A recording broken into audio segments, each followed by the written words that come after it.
Ini udah semuanya masuk. Udah. Ini ngau. Sok tahuan deh ini. Baru beberapa nih. Oh enggak. Masih udahan itu. Udah ada pikirnya udah. Oh gitu. Angkutan dulu. Siapa selanjutnya? Yusuf udah masuk nggak nih? Oh lihat kan deh. Belum dia masuk Yusuf.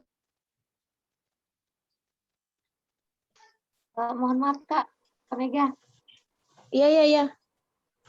Pertanyaannya cuma sampai kenapa? Iya, cuma satu pertanyaan. Oh, gitu Kak.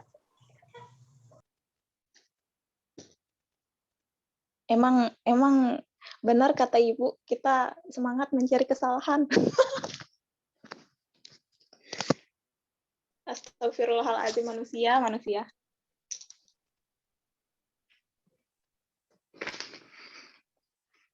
Mana Yusuf? Tinggal Yusuf. Halo Yusuf. Yusuf ya, tinggal Kak, giliran Yusuf ya. Sudah ada. Ya, cek sudah. Ya, saya lanjut. Tadi Yusuf kalimat di latar belakang itu entah mungkin nggak tahu ya kalau di proposalnya Yusuf kayak gimana tulisan ilmiahnya, tapi saat penyampaian tadi Yusuf mengatakan mengantuk, jarang melatih KPM, dan ya yang dua ini itu saya pernah dikomen karena terlalu gimana ya, nanti misalnya kalau dibaca sama pembaca yang lain atau enggak guru itu kan nanti jatuhnya kurang pas lah ya, agak negatif Kak. Gimana ya? Ya cari kata-kata yang lebih mengutarakan ke hasil mengantuk dan jarang melatih itu, tapi pakai lebih halus gitu loh, diperbaiki. Mungkin kalau di tulisan proposalnya mengatakan seperti itu, setidaknya diperbaiki. Kemudian kalimat kesusahan itu lebih baik menggunakan kesulitan atau menjadi kendala kayak gitu. Tadi udah itu aja sih kalau Yusuf. Tadi udah ditanyain sama Kak Mala itu tentang standar engine itu kan. Tadi karena Yusuf sampai tahap develop, tapi udah ada analisis peningkatan. Di sana itu kayak seperti udah diimplementasikan. Maksudnya kan udah ada hasil gitu loh, yang hasil implementasi. Pertanyaannya untuk Yusuf, kenapa sampai tahap develop? Tidak diimplementasikan. Itu. Halo? Sama pertanyaannya sama kayak Ririn. Kalau Ririn tadi, kenapa sampai artikel seminar hasil, kemudian kalau Yusuf, kenapa sampai tahap develop dan tidak diimplementasikan? Alasannya apa? Terima kasih. Terima kasih, Ibu. Ya, sama-sama. Lanjut ke Sri Rizky. Oke, Ibu. Mohon maaf, saya ingin bertanya ke Fadli.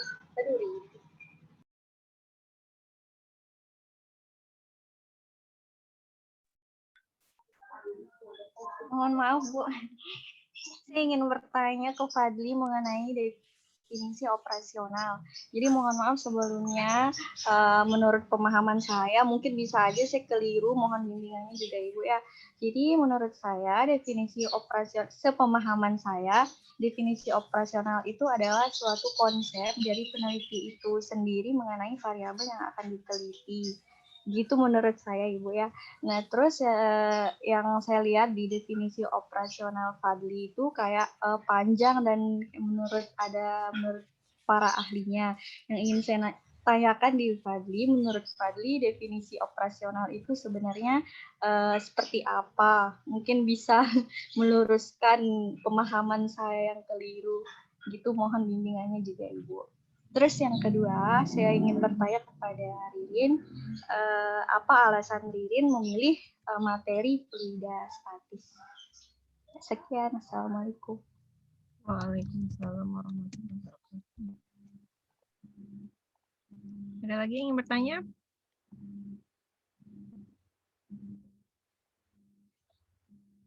Albaina, Iya, Bu. yuk tanya. Oke. Ke Padli dulu ya. Pertanyaan saya ke Padli, kenapa Anda menggunakan inquiry terbimbing dengan bantuan multimedia? Terus apa kelebihannya dibandingkan tidak menggunakan multimedia? Kemudian untuk Ririn, lihat slide 5 ya, kenapa Anda memilih meningkatkan kemampuan pemecahan masalah dengan PBL dibandingkan dengan meningkatkan kemampuan berpikir kritis? Kemudian untuk Yusuf, apa perbedaan pemahaman konsep dengan penguasaan konsep dan kenapa Anda mengambil pemahaman konsep tidak penguasaan konsep? Udah Bu, makasih. Oke. Zahratul. Zahratul Raudah, tanya.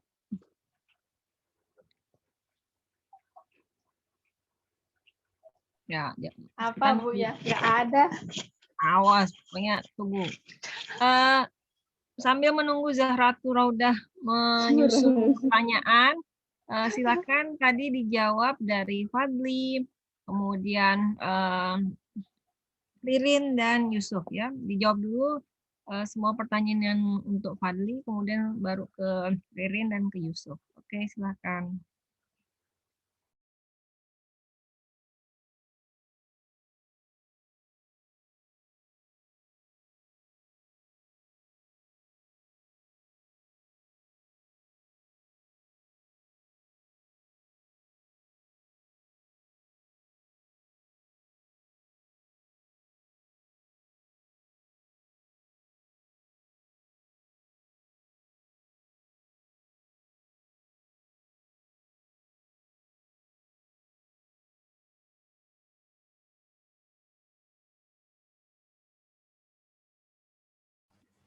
Mana Fadli?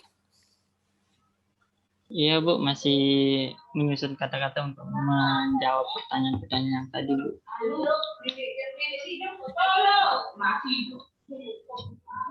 Siapa yang sudah? Masih menyusun. Ririn? Kayaknya selain nanti di meeting grup selanjutnya pekan depan, karena Rabu besok kita libur, di pekan depan ada satu yang mencatat ya, ada satu bagian notulen yang mencatat pertama waktu pelaksanaannya, misalkan dari mulai presentasi sampai harusnya habisnya jam berapa, sehingga kita tahu 15 menitnya benar-benar strict 15 menit. Kemudian ada juga satu notulen yang jadi satu notulen sih di setiap kali pertemuan, nanti notulennya akan berganti-ganti, yang menuliskan pertanyaan-pertanyaan dari kalian plus nanti jawaban dari apa yang diungkapkan oleh pesertanya. Jadi nanti ini giliran ya. Jadi untuk pertemuan pekan depan. Bu.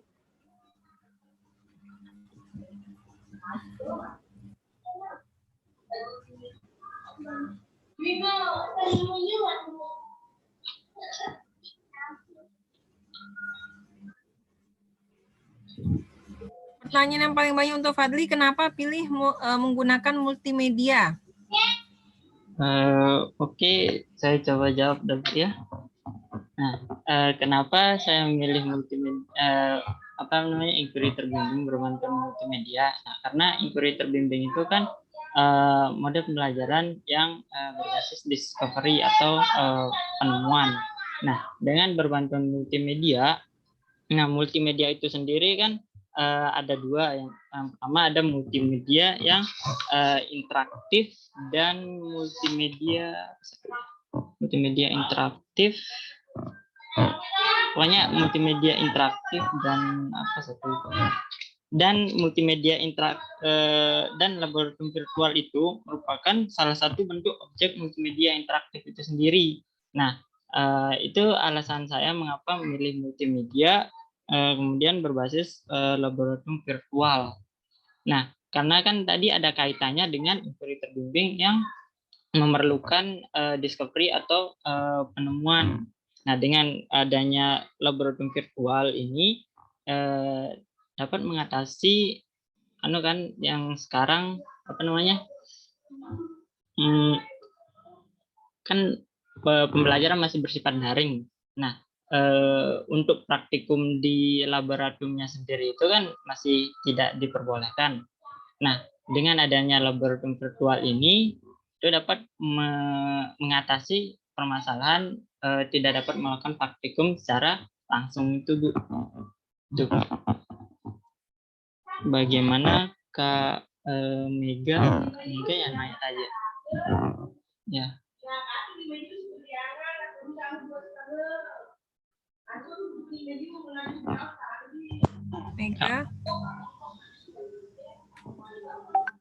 Mega lagi hilang kemana dia?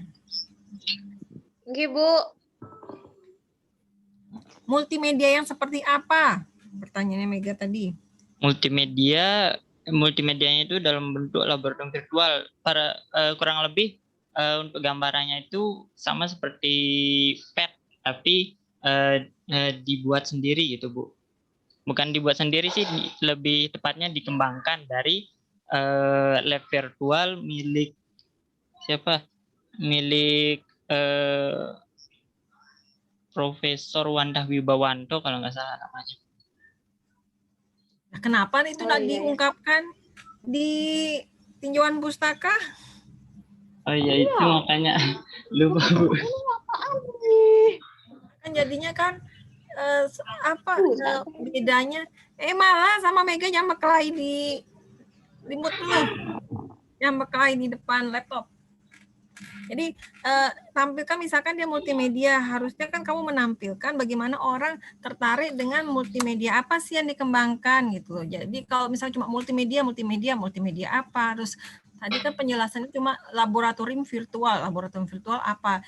Mungkin lebih baik misalkan di bagian tinjauan pustaka itu, misalkan kamu bercerita tentang multimedia, harusnya titik beratmu di multimedia itu kamu liatin, contoh multimedia yang akan menjadi cikal bakal yang kamu kembangkan itu seperti apa, interaktifnya seperti apa. Nanti orang kepikiran yang kamu kembangkan nanti apa ya, gitu. Jadi orang ada interestnya, tapi kalau cuma multimedia laboratorium kan dia datar-datar aja seperti biasa aja gitu. Jadi kamu harus belajar menampilkan sesuatu yang wah, yang orang pengen lihat. Jadi misalkan baca proposal, orang pengen tahu, multimedia seperti apa sih yang mau ditampilkan? Apa biasa-biasa aja atau sesuatu yang wah atau yang bagaimana ya? Baik, Bu. Terima kasih.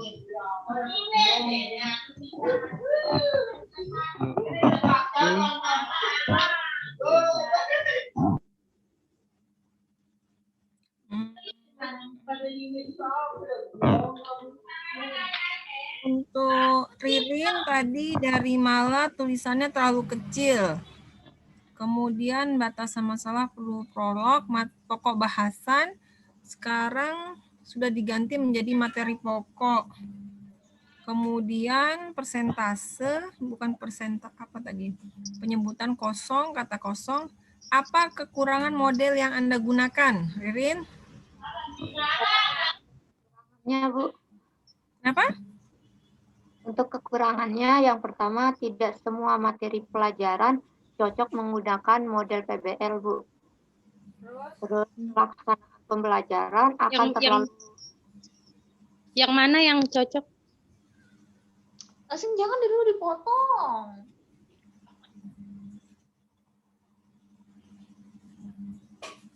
Lanjut, Kak. Bentar. Pelaksanaan pembelajaran akan terlalu susah dilaksanakan apabila tingkat keragaman peserta didik tinggi. Untuk model pembelajaran, di mana kita tahu tidak semua model pembelajaran itu cocok digunakan di setiap materi, Kak. Misalkan PBL cocok di fluida dinamis, belum tentu cocok di materi usaha dan energi, seperti itu, Kak.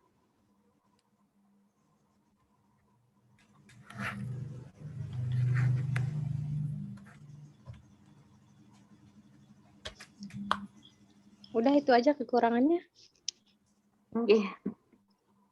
Apa coba ulangin lagi kekurangannya?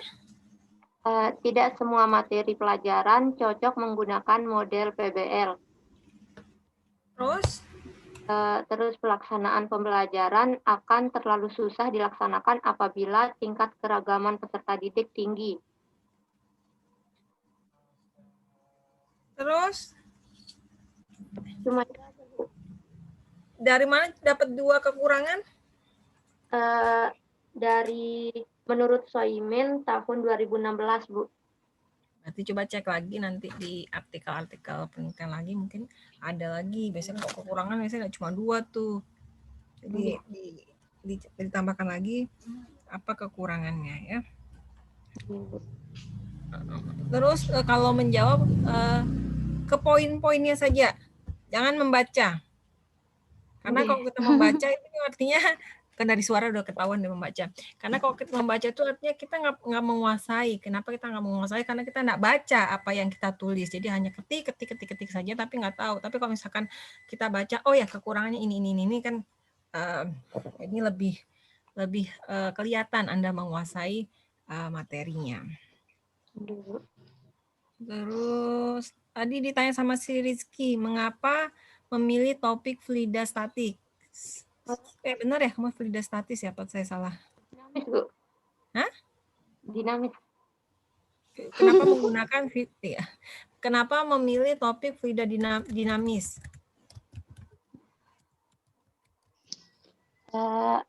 Pas observasi kemarin, Bu, kan diperlihatkan FPP sama gurunya, rata-rata model yang digunakan itu menggunakan discovery dan itu dapat meningkatkan kemampuan pemecahan masalah, sedangkan untuk model PBL masih belum dapat, Bu. Terus kenapa materi fluidanya kan kemarin Kak Mulia juga di sana penelitiannya, terus materinya usaha dan energi. Kalau ambil usaha dan energi lagi dong 2 jadinya, Bu, walaupun modelnya berbeda. Tadi dia kenapa kalau dia pakai PBL di fluida statis dia nggak berhasil? Belum berhasil meningkatkan? Gurunya bilang gitu, Bu. Nggak, saya tanya nih, jangan kamu nangis.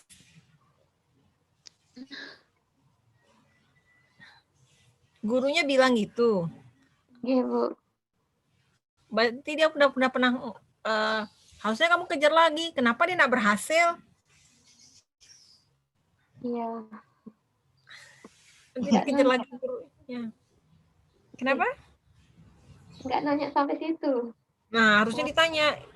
Padahal ini PBL-mu untuk apa ini? Untuk meningkatkan apa untuk apa? Kemampuan pemecahan masalah. Cuma kemampuan pemecahan masalah aja? Ibu. Oke, terus siapa lagi tadi? Fadli ditanya sama Sri Rizky, apakah yang dimaksud dengan definisi operasional?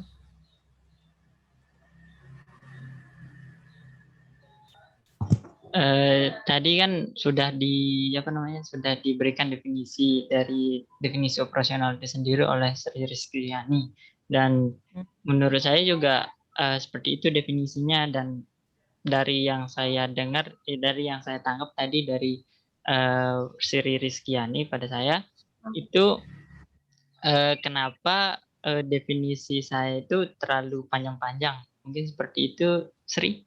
Iya. Iya, bagus. Nah, alasan kenapa definisi operasional saya itu terlalu panjang-panjang, ini jujur ya, definisi yang saya baca-baca dari para ahli itu saya ambil intinya, apa yang saya pahami inti dari definisi para ahli itu, kemudian saya gabungkan jadi satu, seperti itu. Makanya jadi sedikit panjang gitu definisi operasional yang saya punya. Mungkin bisa ada saran gitu bagaimana cara membuat definisi operasional yang baik dan benar seperti itu. Nanya ke siapa? Nanya ke si Nanya. Kristi. Mungkin dari teman-teman dan kakak-kakak mungkin ada saran gitu.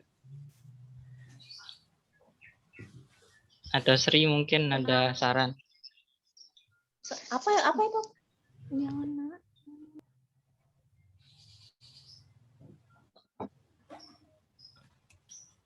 Harusnya baca lagi ke panduan skripsi. Apakah yang maksud dengan definisi operasional? Jadi nanti kalau nanyanya ke Rizky atau ke kakak tingkat yang lain, terus dikasih jawaban, terus kamu nanti jawab lagi kayak gitu. Apa dasarnya? Nanti ditanya. Nah, ada dasarnya kan? Jadi balik lagi ke panduan. Jadi lihat di panduan, kemudian dari panduan itu baru kita bisa menganalisis sebenarnya apa sih yang dimaksud dengan definisi operasional. Jadi jangan saling tanya-tanya mahasiswa ya, harus kita punya pegangan sendiri. Baik, Bu. Yusuf dia diem-diem aja. Apa hubungannya sumber belajar dengan teacher center-nya?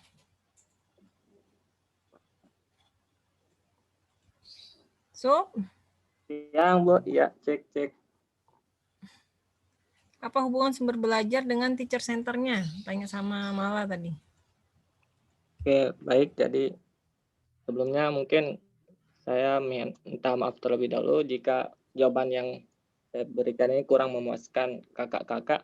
Mungkin selebihnya setelah presentasi ini mungkin kita bisa berdiskusi untuk saling belajar lah lebih lanjut. Jadi menurut saya hubungan antara teacher center dan juga sumber bacaan. Jadi ketika melakukan observasi itu kan sempat pada saat pelaksanaan PLP itu sudah masuk peserta didik dalam beberapa hari, 1 minggu itu mungkin sekitar 2-3 hari. Nah, ternyata meskipun gurunya telah menyiapkan modul, waktu yang digunakan untuk mengajar di masa pandemi ini terlalu singkat, Bu. Mungkin hanya sekitar 2 kali 25 menit kemarin pada saat saya melaksanakan PLP, sehingga belum waktunya untuk membuat kelompok terlebih dahulu, belum melaksanakan kegiatan pembelajarannya, sehingga guru-guru di sana lebih banyak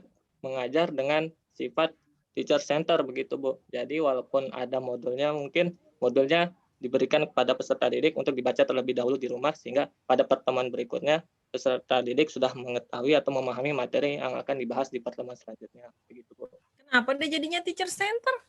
Kan jadinya kan seperti belajar mandiri malahan. Ya kayak nggak nyambung gitu tadi, apalagi pas pembacaannya, penyampaiannya di latar belakang tadi kayak nggak nyambung jadinya. Yang teacher center, terus di sisi lain